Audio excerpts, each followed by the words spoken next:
ಈಗ ಪ್ರಾಕೃತಿಕ ಭೂಗೋಳಶಾಸ್ತ್ರ ಅಥವಾ ಫಿಸಿಕಲ್ ಜಿಯೋಗ್ರಫಿ ಕಂಪ್ಲೀಟ್ ಆಗ್ಯದ. ಈಗ ಭಾರತದ ಮತ್ತು ಕರ್ನಾಟಕದ ಭೂಗೋಳಶಾಸ್ತ್ರ ಬಗ್ಗೆ ಹೇಳ್ತಾ ಕಂಪ್ಯಾರಿಸನ್ ಮಾಡ್ಕೊತ ಹೋಗ್ಬೇಕು. ಭಾರತದ ಮತ್ತು ಕರ್ನಾಟಕ ಭೂಗೋಳಶಾಸ್ತ್ರ ಅಂದರೆ ಜಲ್ದಿ ತಿಳಿತದೆ.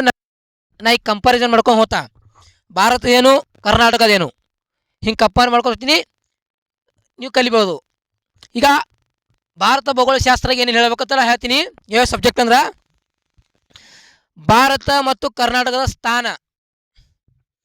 ಎರಡನೇದು ಭಾರತದ ಪ್ರಾಕೃತಿಕ ವಿಭಾಗ, ಕರ್ನಾಟಕ ಪ್ರಾಕೃತಿಕ ವಿಭಾಗ. ಮೂರನೇದು ಭಾರತ ಮತ್ತು ಕರ್ನಾಟಕ ಋತುಮಾನಗಳು. ನಾಲ್ಕನೇದು ಮಣ್ಣು, ಭಾರತದ್ದು ಕರ್ನಾಟಕದು. ಐದನೇದು ಅರಣ್ಯ, ಭಾರತದ್ದು ಕರ್ನಾಟಕದು. ಆರನೇದು ಭಾರತದ ನದಿ ವ್ಯವಸ್ಥೆ, ಕರ್ನಾಟಕ ನದಿ ವ್ಯವಸ್ಥೆ. ಏಳನೇದು ಭೂ ಮತ್ತು ಜಲ, ಭಾರತದ್ದು ಕರ್ನಾಟಕದು. ಇನ್ನು ವ್ಯವಸಾಯ. ಇಷ್ಟು ಭಾರತ ಮತ್ತು ಕರ್ನಾಟಕ ಭೂಗೋಳಶಾಸ್ತ್ರದಾಗ ಬರ್ತಾವ. ಇವೆಲ್ಲ ಗೋರ್ಮೆಂಟ್ ಬುಕ್ನಾಗ ಓದಿರ್ತೀನ, ಹತ್ತಾರ್ಸ್ ಬುಕ್ನಾಗಿಲ್ಲ. ಬರೀ ಗೋರ್ಮೆಂಟ್ ಬುಕ್ ನಾವು ಹೆಚ್ಚು ಗೋರ್ಮೆಂಟ್ ಬುಕ್ನ ಓದ್ರಿ. ಹತ್ತಾರ್ಸ್ ಬುಕ್ನಾಗ ಇಲ್ಲ. ಗೋರ್ಮೆಂಟ್ ಬುಕ್ನ ಎಷ್ಟು ಓದಿ ಸ್ವಲ್ಪ ಹೆಚ್ಚು ಕಮ್ಮಿ ಎಲ್ಲ ಸುಮ್ಮನೆ ನೋಡ್ತಾ ಇರಿ.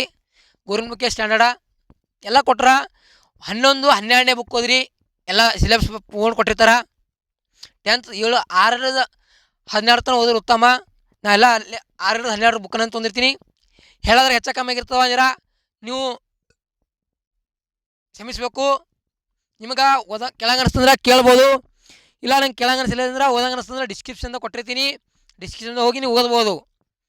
ಎಲ್ಲಿ ತಪ್ಪಾದಲ್ಲಿ ನೀವು ನನಗೆ ತಿಳಿಸ್ಬೇಕು. ಯಾಕಂದ್ರೆ ನಮ್ಮಲ್ಲಿ ಪ್ರೊಜೆಕ್ಟ್ ಇಲ್ಲ, ಬಾಯಿಲಿ ಹೇಳ್ಬೇಕಾಗ್ತದೆ.